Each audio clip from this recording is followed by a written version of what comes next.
Modern India যে chapter আজকে start করবো, that is British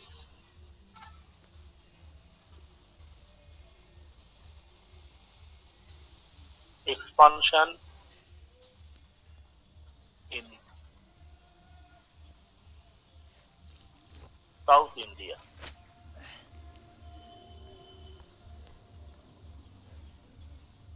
British expansion in south India, বা দক্ষিণ ভারতে ব্রিটিশ সাম্রাজ্যের বিস্তার।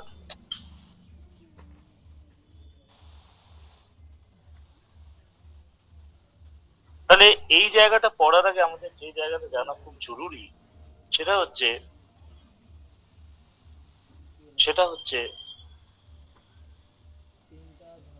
আমরা তো জানি ব্রিটিশরা ভারতে সাম্রাজ্য বিস্তারের আগে ভারতের বিভিন্ন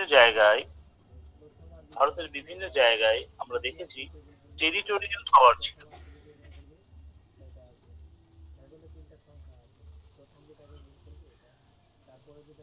সেখান থেকে ব্রিটিশরা কি করে ইন্টারভেন করলো, ব্রিটিশরা কি করে তাদের সাম্রাজ্য বিস্তার করলো, সেই জায়গাটা আমরা কিভাবে বুঝবো। ইনিশিয়ালি ইট ওয়াজ এ টেরিটোরিয়াল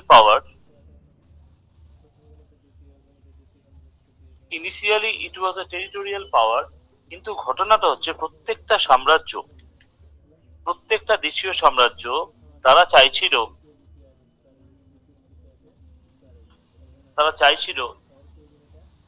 টু ইনক্রিজ দেয়ার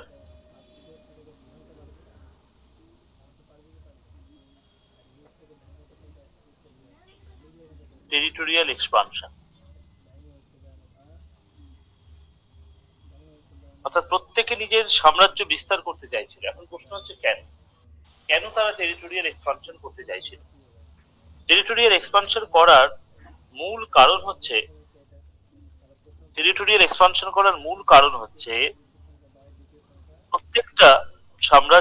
প্রত্যেকটা দেশীয় সাম্রাজ্য যেটা চাইছিল সেটা হচ্ছে তারা তাদের যে রিসোর্স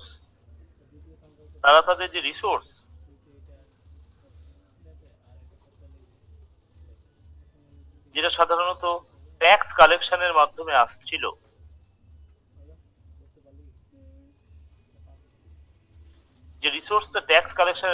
আসছিল, তারা সেই রিসোর্সটাকে ইনক্রিজ করতে চাইছিল। ধর মারাঠাদের কথাই যদি আমরা বলি, মারাঠাদের দুটো ইম্পর্টেন্ট ট্যাক্স কালেকশন ছিল, একটা চৌদ আর একটা ছিল স্বদেশমুখী। তাহলে চৌদ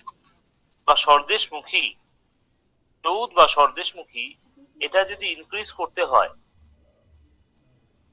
এটার পরিমাণ যদি ইনক্রিজ করতে হয়, তাহলে কি করতে হবে। তাহলে ধর মারাঠার সাম্রাজ্য হচ্ছে এতটুকু, সে যদি এটাকে ইনক্রিজ করতে পারে তাহলে তার রিসোর্স বাড়বে বা ট্যাক্স কালেকশন বাড়বে এবং তার জন্য টেরিটোরিয়াল এক্সপানশন হবে। এবং এটা করতে গিয়ে অ্যাকচুয়ালি কি হলো, ধর এখানে মারাঠা আছে, এখানে নিজাম আছে, এখানে মাইসোর আছে, একে যদি বাড়াতে হয় তাহলে ন্যাচারালি তার নেবারিং যে সমস্ত টেরিটরি আছে সেগুলোকে অ্যাটাক করতে হয়, এবং সেই অ্যাটাক করতে গিয়ে তাদের মধ্যে পারস্পরিক কনফ্লিক্ট হয়, এবং এই পারস্পরিক কনফ্লিক্টের সুযোগে সদ্ব্যবহার করে ব্রিটিশ গভর্নমেন্ট বা ব্রিটিশ কোম্পানি, এবং সেখান থেকেই ব্রিটিশ এক্সপানশন বা ব্রিটিশ সাম্রাজ্য বিস্তারের সূত্রপাত হয়। ঘটনাটা হচ্ছে এইভাবে সূত্রপাতটা হয়েছিল। এখন পরের জায়গাটা হচ্ছে আমরা আজকে যেটা শুরু করব, অ্যাংলো মাইসোর ওয়ার দিয়ে স্টার্ট করব।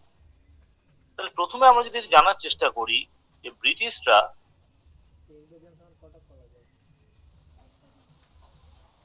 মারাঠা এবং মাইসোর এই দুটো জায়গায় তাদের এক্সপানশনের মূল কারণ কি, রিজনটা হচ্ছে, আমরা যদি ম্যাপটা ভালো করে লক্ষ্য করি তাহলে দিস ইজ মালাবার কোস্ট, এই মালাবার কোস্ট এটা ব্রিটিশদের বাণিজ্যের ক্ষেত্রে একটা গুরুত্বপূর্ণ বন্দর বা গুরুত্বপূর্ণ উপকূল ছিল। কিন্তু এই মালাবার কোস্টে অ্যাকচুয়ালি আস্তে আস্তে যখন মাইসোর সাম্রাজ্য শক্তিশালী হয়ে ওঠে, এখানে এখানে ইনিশিয়ালি হায়দার এবং পরে টিপু সুলতান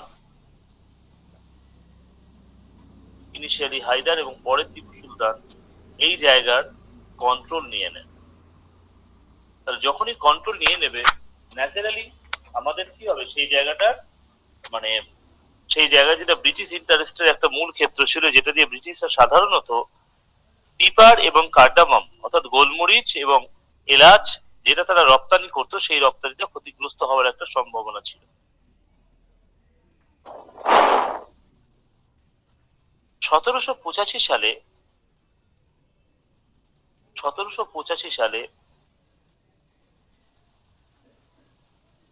টিপু করলেন কি? টিপু একটা এমবার্গো জারি করে দিলেন যে তার কিংডমের মধ্যে যে সমস্ত পোর্ট গুলো আছে সেখান দিয়ে কোনো পিপার বা কার্ডামম এটা এক্সপোর্ট করা যাবে না। পিপার বা কার্ডামম এটা এক্সপোর্ট করা যাবে না। বেশ।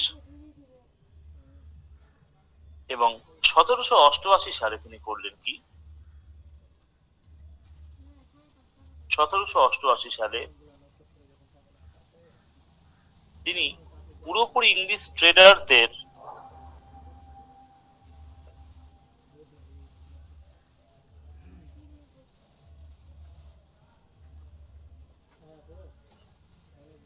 নিষিদ্ধ করে দিলেন। তাহলে এখানে একটা প্রশ্ন উঠছে যে মালাবার কোস্টকে যেহেতু এরা আস্তে আস্তে ডিফাংশন করে দিল, এই কারণে ব্রিটিশদের তাদের ব্যবসা বাণিজ্য বিস্তারের ক্ষেত্রে মাইসোর আক্রমণটা কিন্তু অনিবার্য হয়ে উঠেছে।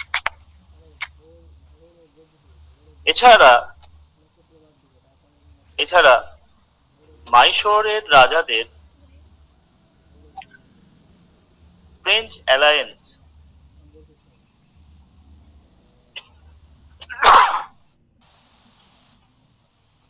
অ্যালায়েন্স এটা কিন্তু ইংরেজদের পক্ষে মাথা ব্যথার কারণ হয়ে দাঁড়াচ্ছে।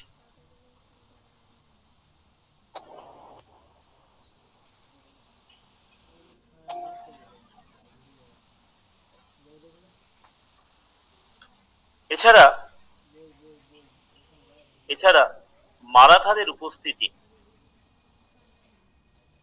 বিশেষ করে বোম্বে, এটাও কিন্তু ইংরেজদের হেডেকের কারণ হয়ে ওঠে। কেন? তার কারণ হচ্ছে 1874-এর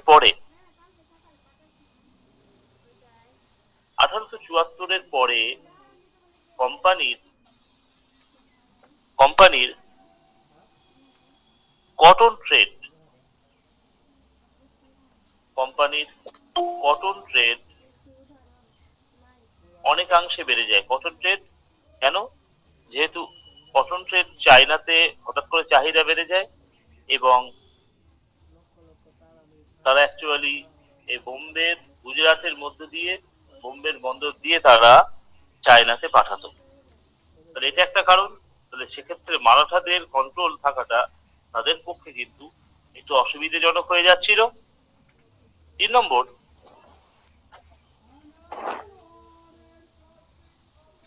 প্রত্যেকটা স্টেটেই ইনফ্যান্ট্রি অর্থাৎ পদাতিক সৈন্য এবং গানারি অর্থাৎ বন্দুকবাজ সৈন্য, এটা বৃদ্ধিটাও কিন্তু ইংরেজদের পক্ষে খুব একটা সহায়ক ছিল না।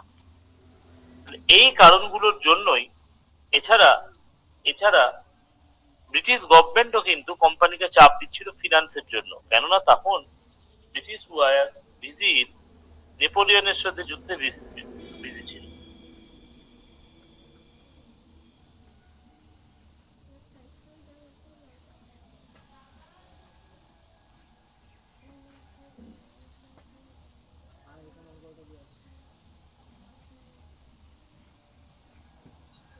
এই কারণেই ব্রিটিশ গভর্নমেন্টের প্রচুর পরিমাণে অর্থের দরকার ছিল এবং তারা চাপ দিচ্ছিল এদেরকে, কোম্পানিকে, এবং কোম্পানির সেই কারণে ব্রিটিশ এক্সপানশন করাটা একটা অনিবার্য জায়গায় এসে পৌঁছেছিল।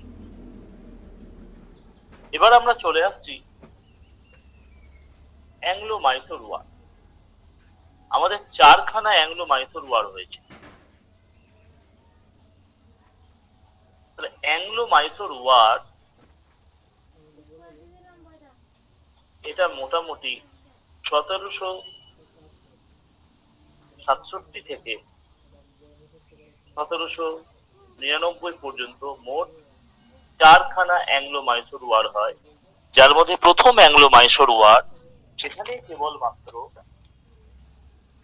এখানে কেবলমাত্র মাইসোররা জয়লাভ করে, বাকি একটা তো কিন্তু জয়লাভ করেনি। আমরা এখন একটা ম্যাপ এখানে প্রেজেন্ট করব, তাতে সুবিধে হবে আমাদের বুঝতে।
বেশ,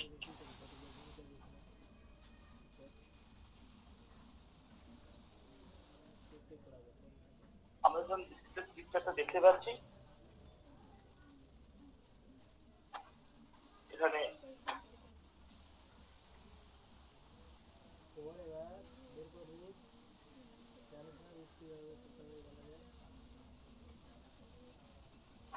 কেন মারাঠা সাম্রাজ্যের বিস্তারটা হয়েছিল সেটাকে বোঝার চেষ্টা করি। ব্রিটিশ মাইসোর, তার আশেপাশে এখানে আছে নিজামের হায়দ্রাবাদ, এখানে আছে মারাঠা সাম্রাজ্য, আর এইটা হচ্ছে মাদ্রাজ প্রেসিডেন্সি। তাহলে দেখতে পাচ্ছি আমরা, আর এখানে আছে নবাব অফ কর্ণাটক। তাহলে rise of Mysore, it was great. Alka great number one হচ্ছে মারাঠা,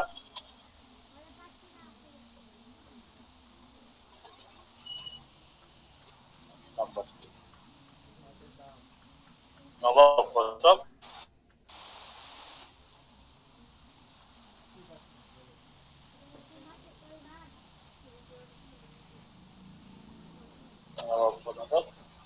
এবং নিজাম অফ হায়দ্রাবাদ।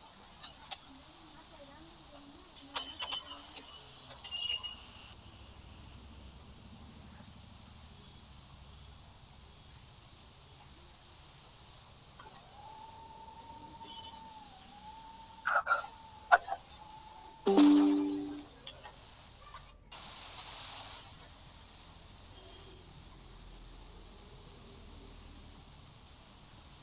শুনতে পাচ্ছিস আমার কথা সবাই? হ্যালো, শুনতে পাচ্ছিস? হ্যাঁ স্যার।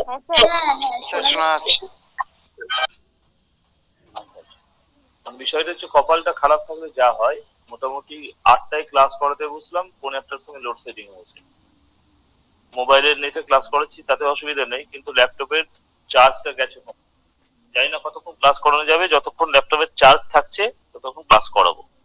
মাঝে যদি অফ হয়ে যায় ভাববি যে অফ হয়ে গেছে।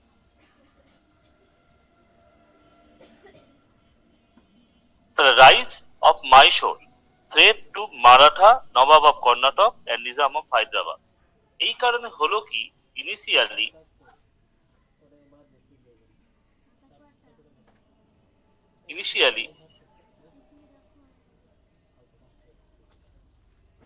নিজাম অফ হায়দ্রাবাদ এবং মারাঠা, তাহলে মারাঠা আর নিজাম, মারাঠা আর নিজাম তারা জোট বাঁধল আর এগেনস্টে, মাইসোরের এগেনস্টে। এবং শুধু জোট বাঁধলো তা নয়, তারা কোঅপারেট করলো ইংলিশকে, যাতে করে মাইসোরকে কার্ভ করা যায়, যাতে করে মাইসোরকে কার্ভ করা যায়।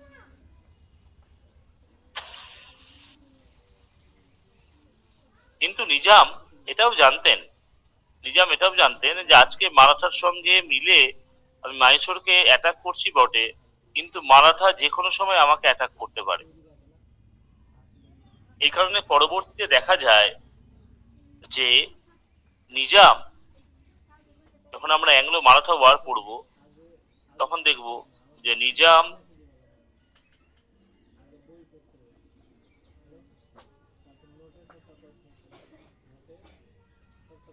cooperated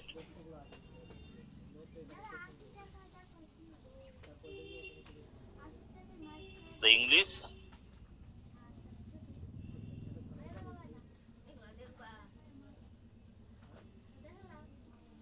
against the Marathas.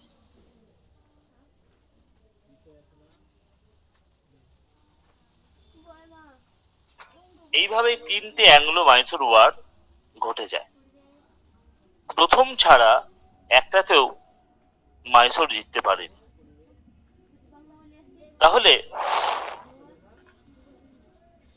এই যুদ্ধের মূল কারণ কি? ব্রিটিশ সাম্রাজ্য বিস্তারের যে কারণটা, সেটাই actually prima ফেসি reason for the British expansion. তাহলে আমরা প্রথমেই ফার্স্ট অ্যাংলো মাইসোর ওয়ার এখানে চলে আসি। ফার্স্ট অ্যাংলো মাইসোর ওয়ার,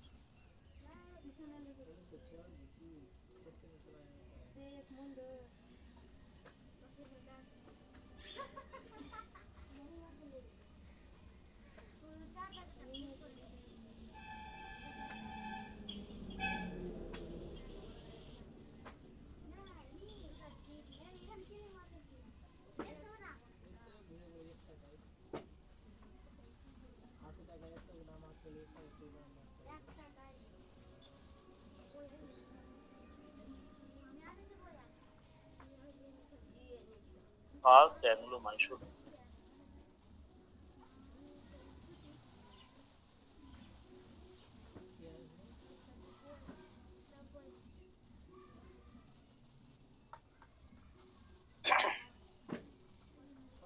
তাহলে ফার্স্ট অ্যাংলো মাইসোর ওয়ারের one of the best reason হিসেবে যেটা মাপা হয় সেটা হচ্ছে the relation of Hyder Ali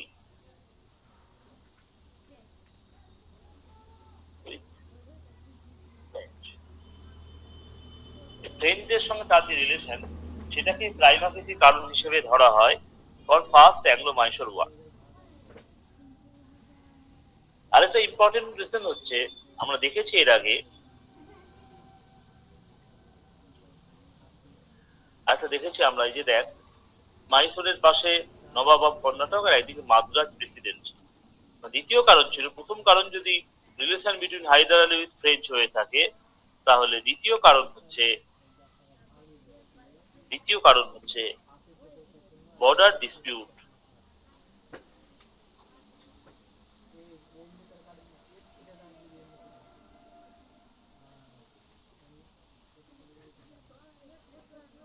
between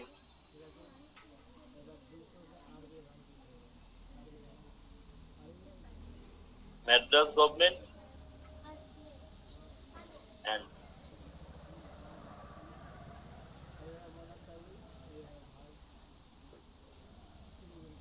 Nawab of Karnataka.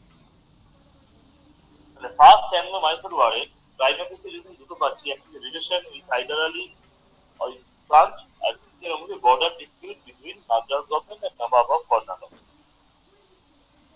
কিন্তু এটা তো হচ্ছে বেসিক রিজন, কিন্তু ইমিডিয়েট রিজন কি? ইমিডিয়েট রিজন হচ্ছে উত্তর সরকার উপকূল বা নর্দার্ন সিরকার এর উপস্থিতি। ভালো করে আমরা যদি ম্যাপটা দেখি, this is Madras president, okay, and now ব্রিটিশরা কি চেয়েছিল? ব্রিটিশরা চেয়েছিল মাদ্রাজ এবং বেঙ্গল এর মাঝখানে প্রেসিডেন্সির মধ্যে যোগাযোগ ব্যবস্থা ঠিকঠাক রাখতে তারা এই নর্দার্ন সরকার বা উত্তর সরকার উপকূলের কন্ট্রোলটা নিজের হাতে রাখতে চেয়েছিল। এবং এই কারণেই 1758 সাল পর্যন্ত নর্দার্ন সরকারের কন্ট্রোল, 1758 সাল পর্যন্ত it was under the hand of French. It was under the hand of the French. 1758 পর্যন্ত এটা ফ্রেঞ্চদের হাতে ছিল, আপ টু 1758 পর্যন্ত। এরপরে কিন্তু ঘটনাটা দেখ, ভালো করে ছবিটা দেখলে আমরা দেখতে পাবো, নর্দার্ন সরকার এটা কিন্তু অ্যাকচুয়ালি নিজামের টেরিটরির মধ্যে খানিকটা অংশ পড়ছিল। এই কারণে রবার্ট ক্লাইভ এই সময়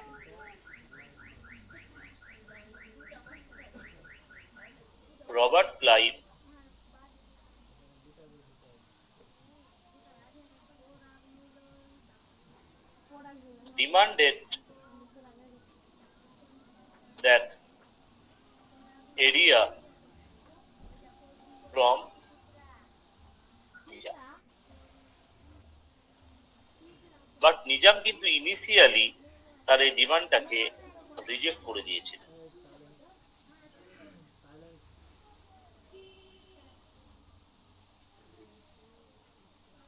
কিন্তু পরবর্তীকালে 1766 সালে যখন ইংলিশ কোম্পানি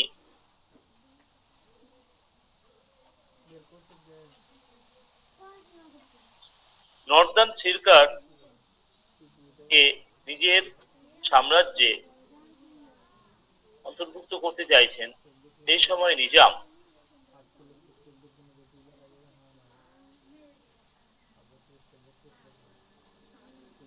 বাধা দেন এবং যুদ্ধ করার জন্য প্রস্তুত হন। বাট পরবর্তীকালে Nizam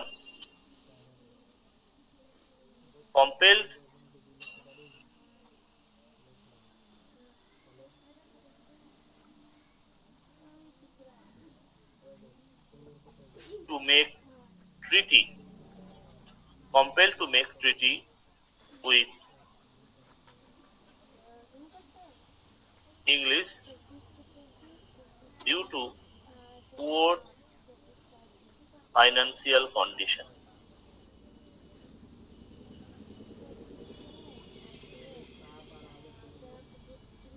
Poor financial condition.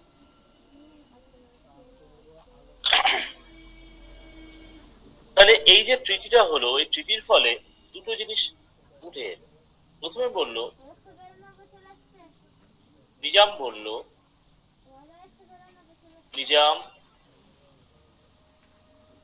gave control of northern Sirkar to British. ব্রিটিশকে দিয়ে দিল যে উত্তর সরকার উপকূলের কন্ট্রোল তোমার হাতে, কিন্তু আমাকেও তো কিছু দিতে হবে। তাহলে কি দেবে তুমি আমাকে? নিজাম বলল যে হায়দার আলী যদি আমাকে আক্রমণ করে, হায়দার আলী যদি আক্রমণ যদি আমাকে করে, তাহলে আমাকে মিলিটারি সাপোর্ট দিতে হবে। তাহলে British promised, British promise to give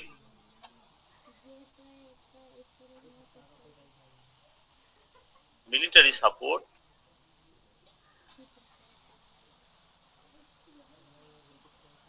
against Hyder Ali. বেশ, এর মধ্যে আরো একটা ঘটনা।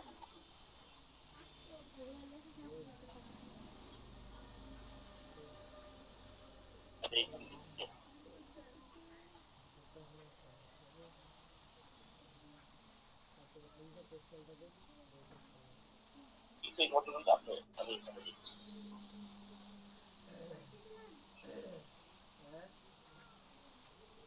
ঘটনাটা হচ্ছে ঠিক সেই সময় Nizam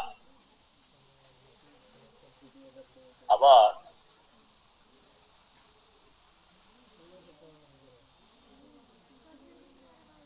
from alliance with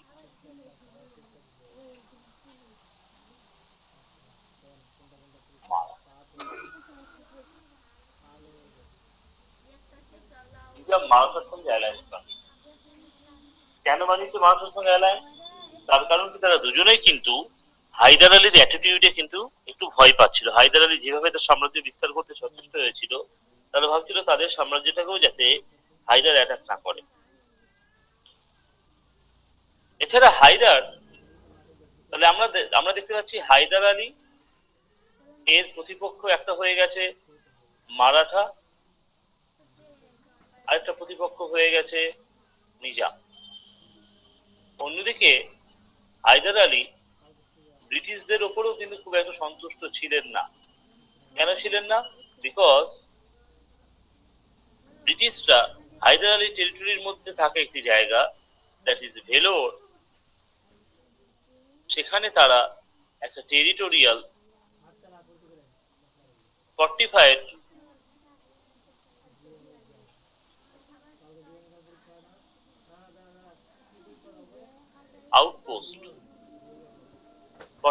outpost করার চিন্তা ভাবনা তারা করছে। ফর্টিফাইড আউটপোস্ট, তাহলে এটা একটা কারণ। এরপরে তাহলে দেখ, মারাঠা, নিজাম এন্ড ব্রিটিশ, এই তিনটে পক্ষ একটা সন্ধিতে স্বাক্ষরিত হলো, যে সন্ধিকে বলা হয় ট্রিপার্টিট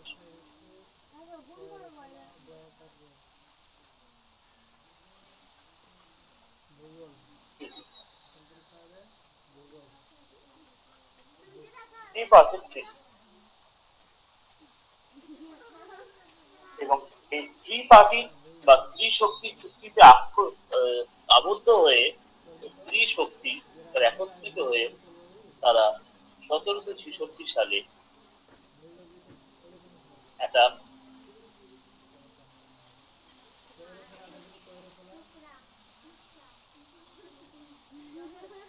মাইসোর অ্যাটাক করল। কিন্তু হায়দার আলী এখানে বিচক্ষণতার পরিচয় দিয়ে মারাঠা এবং নিজাম এই দুই পক্ষকে ব্রিটিশদের সঙ্গে যোগদান করা থেকে নিবৃত্ত করলেন। এবং সেই সময় নিবৃত্ত করার ফলে তারা ব্রিটিশরা একা হয়ে পড়ল। এবং সেই সময় হায়দার আলী launched একটা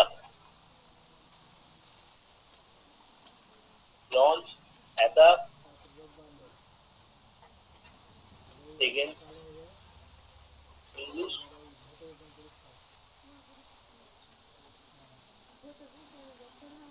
Launch attack against English and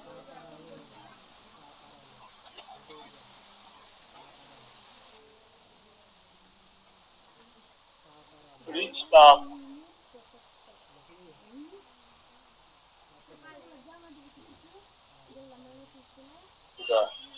gate of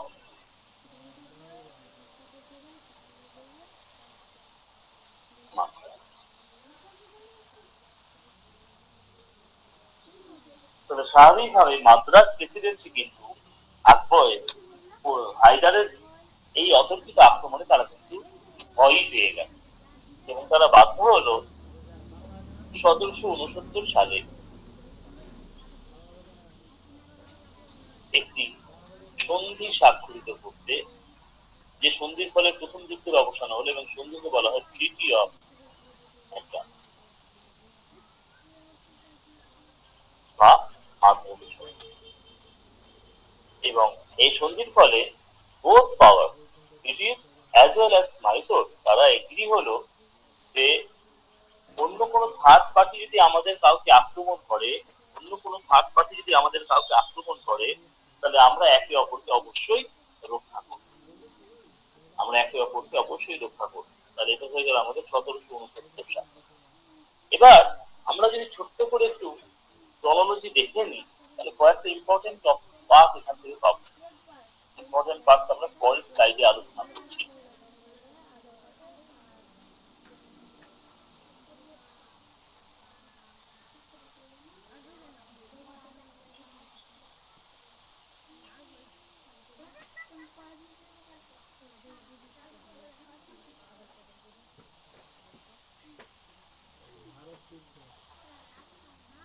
তাহলে আমরা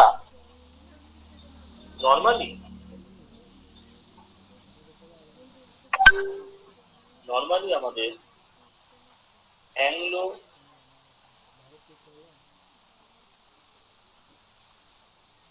মাইসোর দিদি দিদি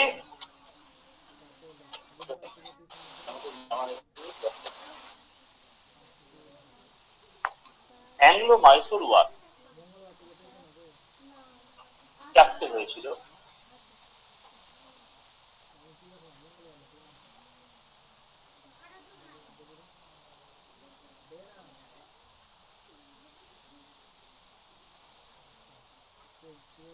প্রথমটা হয়েছিল ফার্স্ট অ্যাংলো মাইসোর ওয়ার,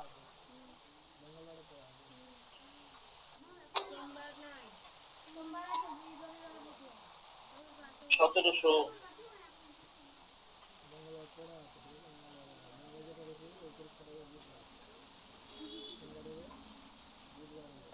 থেকে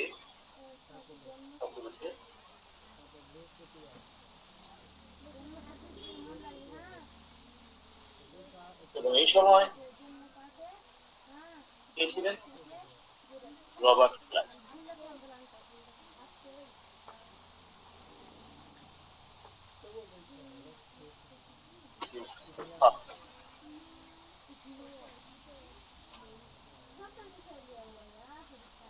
সেকেন্ড অ্যাংলো মাইসোর ওয়ার এটা হয়েছিল ১৭৮০ থেকে ১৭৮৪। তখন ছিলেন Warren Hastings.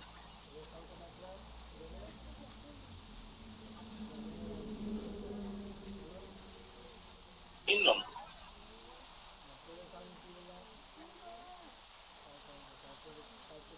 Third Anglo Mysore war হয়েছিল ১৭৯০ থেকে ১৭৯২। তখন ছিলেন lord Cornwallis. and fourth one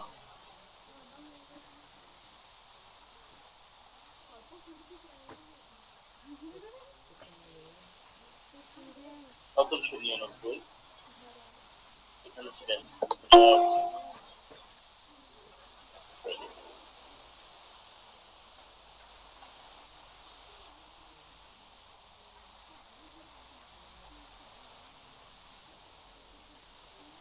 চারটে ওয়ার্ড দেখতে পাচ্ছি আমরা, first, second, third and fourth. এই 4 নম্বর যেটা, এখানে অ্যাকচুয়ালি টিপু সুলতানের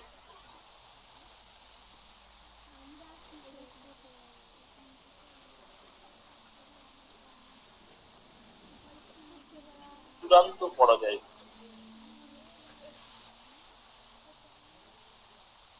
এই কোশ্চেন ডাব্লিউবিসিএস একবার এসেছিল, কোন অ্যাংলো মাইসোর ওয়ারে টিপু সুলতানের চূড়ান্ত পরাজয় ঘটে, সেটা হচ্ছে ফোর্ট।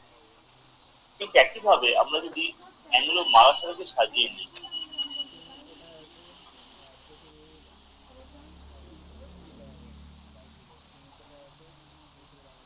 অ্যাংলো মারাঠা ওয়ারকে যদি আমি সাজিয়ে নিই, তাহলে আমরা দেখতে পাবো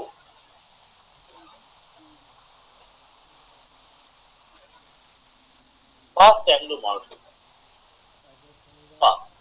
এটা হয়েছিল 1775 থেকে 82। তখন বড়দা ছিলেন ওয়ারেন।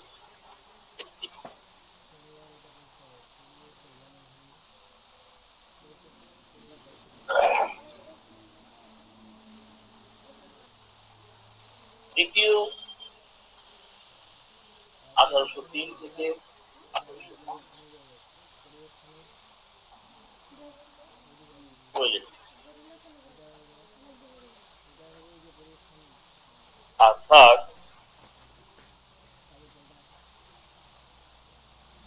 1817 থেকে 1858, এটা হচ্ছে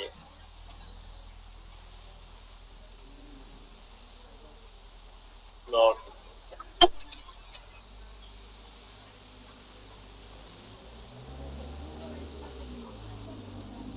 তাহলে এই গেল আমরা মোটামুটি অ্যাংলো মাইসোর ওয়ারের সময় কারা কারা গভর্নর জেনারেল ছিলেন,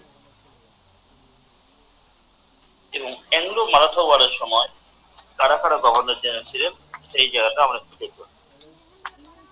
নেক্সট আমরা ওয়ারেন হেস্টিংস সম্বন্ধে একটু জেনে নেব।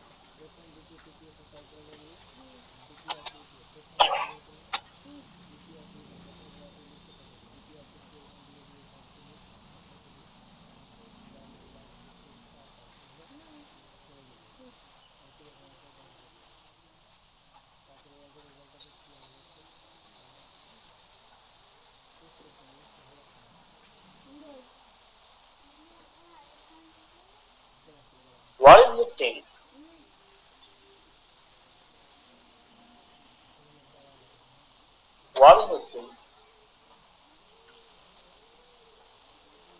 ডেপুটি রুলার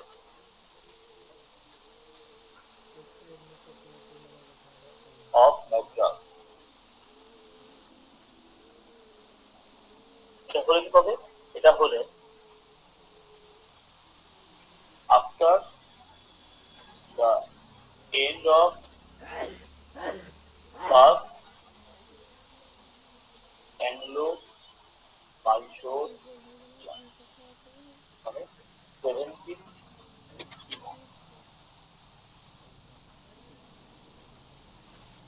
1772 সালে 1772 সালে he was appointed as governor of Calcutta Presidency.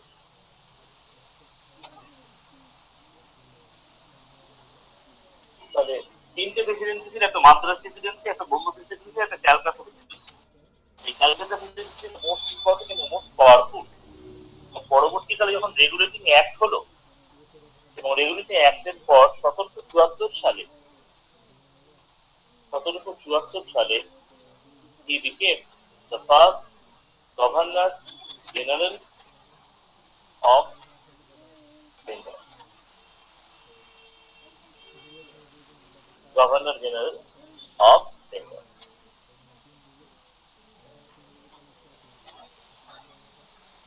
বিষয়টা হচ্ছে, যখন তাকে গভর্নর জেনারেল অফ বেঙ্গল বানানো হলো, তার পেছনে অ্যাকচুয়াল কারণটা কি? তার পেছনে অ্যাকচুয়াল কারণ হচ্ছে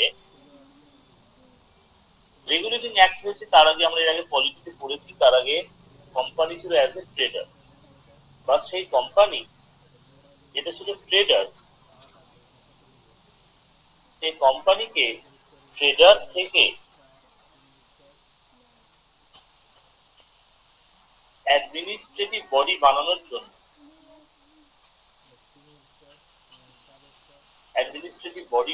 জন্য, একজন দক্ষ প্রশাসকের দরকার ছিল, এবং যে কোম্পানির যে ফাইন্যান্স অফিসিয়ালি যে ফাইন্যান্সের অবস্থা ভালো না সেটাকে ঠিকঠাক করা দায়িত্ব ছিল তার উপর।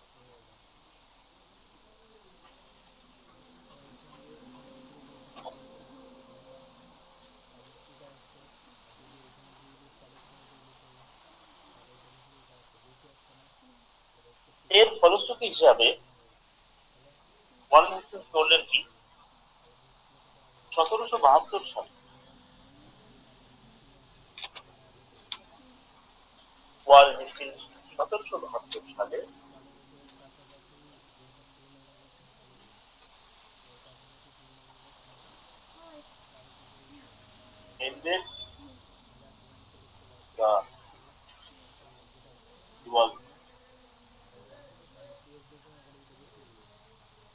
ended the dual system, dual সিস্টেমকে শেষ করলেন।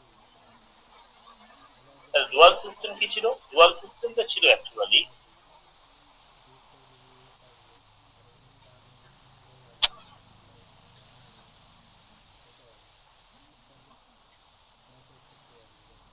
আগে ল্যান্ড রেভিনিউ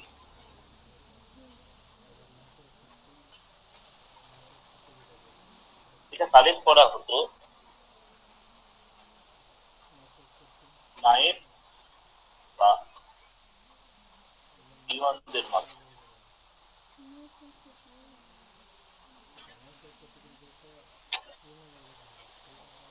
এবং এদেরকে অ্যাপয়েন্ট করেছেন রবার্ট ক্লাইভ, এবং অন্যান্য অ্যাডমিনিস্ট্রেটিভ ফাংশন সেটা কোম্পানি রেখে। 1772 সালে কি করলেন, যে করলেন না, ল্যান্ড রেভিনিউ এটাও কিন্তু কোম্পানি কালেক্ট করবে, অর্থাৎ কোম্পানি অ্যাডমিনিস্ট্রেটিভ এবং রেভিনিউ দুটোই কিন্তু, অর্থাৎ রেভিনিউ অ্যাডমিনিস্ট্রেশন, জেনারেল অ্যাডমিনিস্ট্রেশন দুটোই কোম্পানি দেখবে, কিন্তু আর আলাদা করে কারণ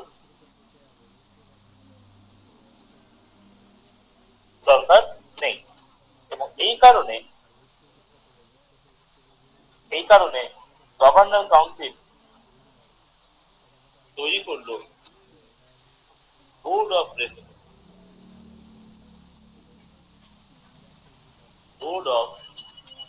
revenue,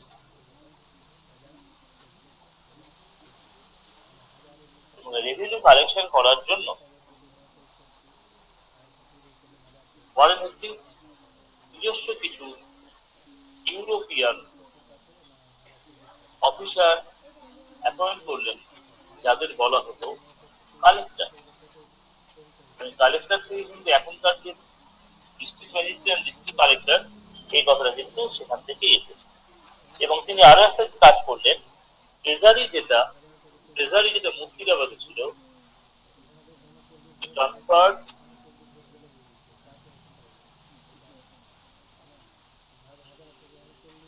treasury from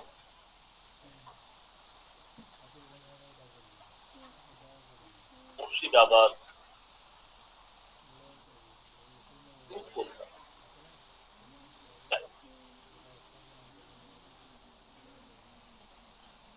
revenue reform করার জন্য 1772 সালে কলকাতা খুব আশাই করত। 1772 সালে ওয়ারেন হেস্টিংস আরো একটি ব্যবস্থা করেন, যে ব্যবস্থাটাকে পঞ্চশালা বন্দোবস্ত, 5 year সেটেলমেন্ট, অথবা 5 শালা বন্দোবস্ত বলা।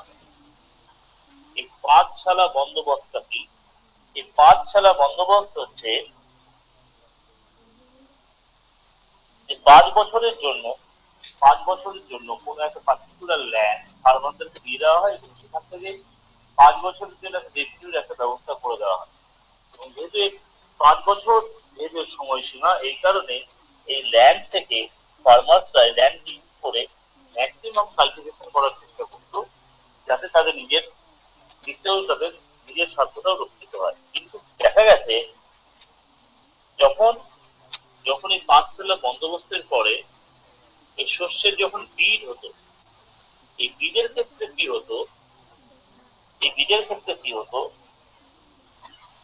বীজে অংশগ্রহণ করতো সাধারণত সার্ভেন্ট, কিন্তু সার্ভেন্টের নাম করে কোম্পানির অফিসিয়ালরা কিন্তু এই বীজে অংশগ্রহণ করতো এবং তারা এই ট্যাক্সেশনের টাকাটা নিজের পকেটে পেত। ইভেন ওয়ারেন হেস্টিংসও কিন্তু এই ফরজারির দায়ে ফিরিয়ে ধরা পড়ে। এই কারণে পরবর্তীকালে 1777 সালে কিসের দায়ে ধরা পড়েন?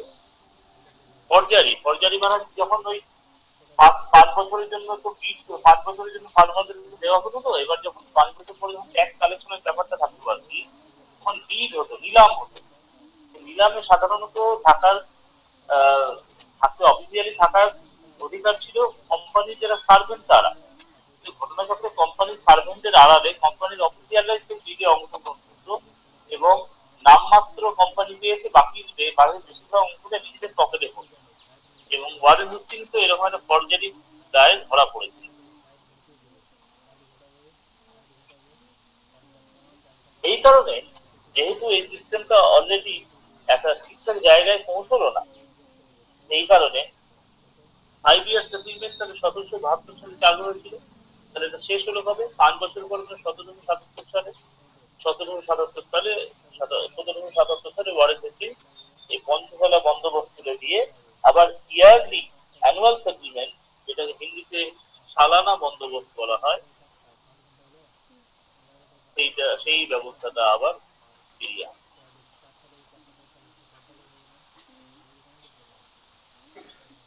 জুডিশিয়াল রিফর্মের ক্ষেত্রে কিন্তু ওয়ারেন হেস্টিংস এর নাম উল্লেখযোগ্য। জুডিশিয়াল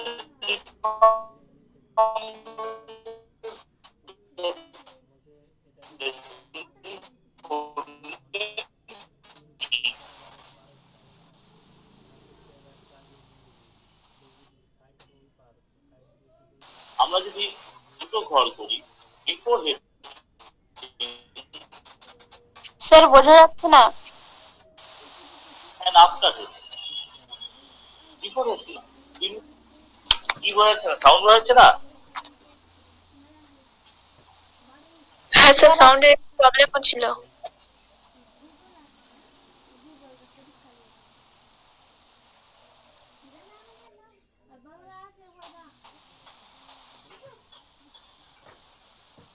বোঝা যাচ্ছে? হ্যাঁ স্যার। সিভিল আর ক্রিমিনাল কেস ওয়ারেন হেস্টিংস এর আগে এটা ডিল করতেন জমিদাররা।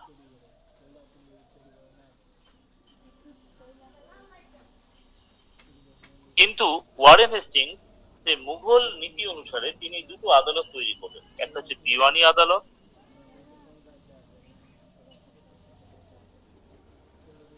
একটা ফৌজদারি আদালত। দিওয়ানি আদালতে অ্যাকচুয়ালি কি হলো,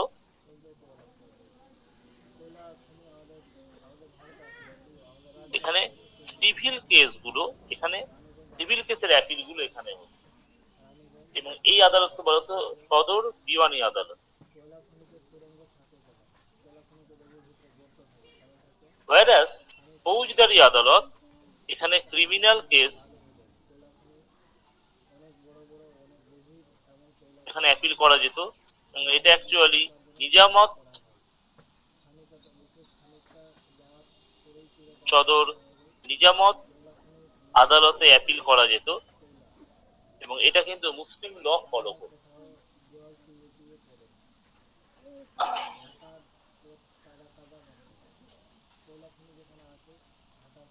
whereas এই আদালতগুলোতে, দিওয়ানি আদালত, এখানে হিন্দু ল মুসলিম ল দুটোই ফলো করা হতো, কিন্তু ক্যালকাটাতে যে সুপ্রিম কোর্ট এস্টাবলিশড হয়েছে সেখানে কেবলমাত্র ইংলিশ ল প্র্যাকটিস করা হতো। এবং এই জুডিশিয়াল সিস্টেমে যে ডুয়ালিজম, এটা যতদিন ভারতে কোম্পানি রুল ছিল ততদিন এটা চলেছিল। এছাড়া এই কোশ্চেনটা খুব আসে যে হিন্দু ল এবং মুসলিম ল এদেরকে কোডিফাই করার চেষ্টা কে করেছিলেন? তিনি হচ্ছেন ওয়ারেন হেস্টিংস। 1776 সালে তিনি সংস্কৃতের কিছু কোড আবিষ্কার করেছিলেন, যে কোডটাকে বলা হয় কোড অফ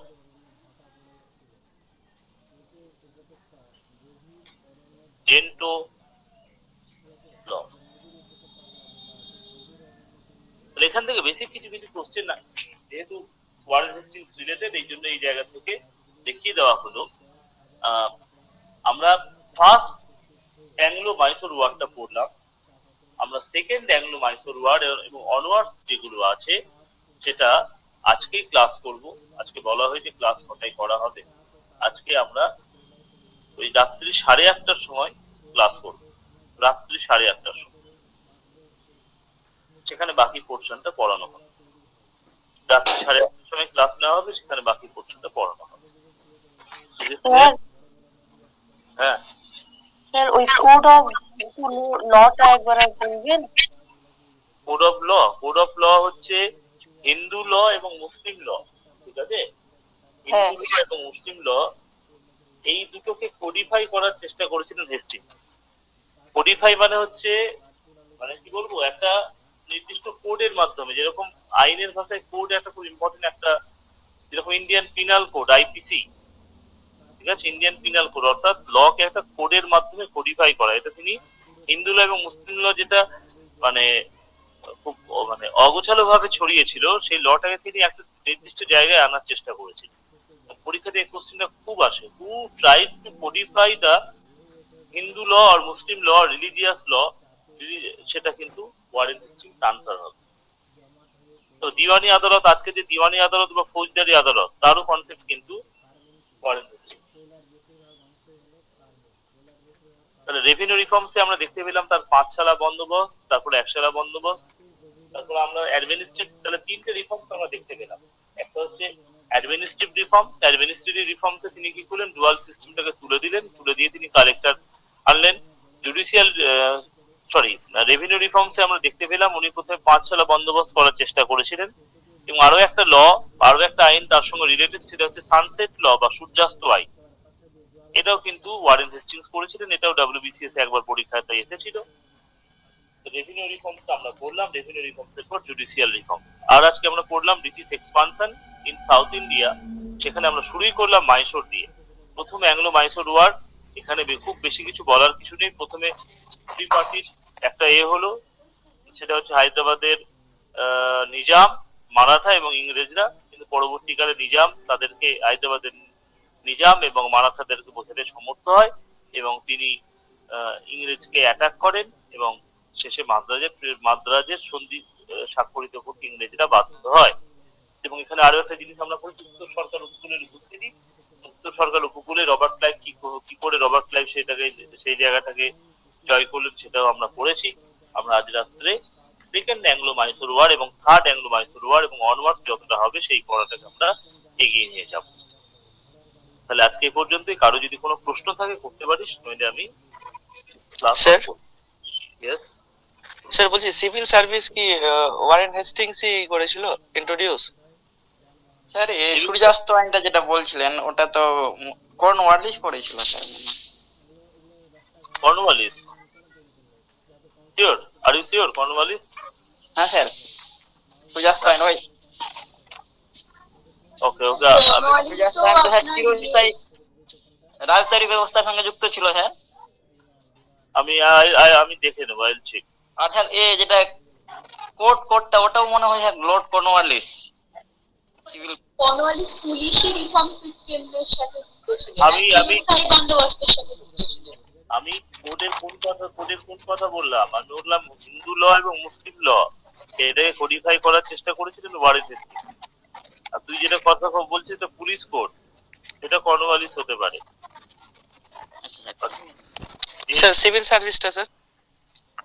সিভিল সার্ভিস এটা কর্নওয়ালিস স্যার। না, ফাদার অফ সিভিল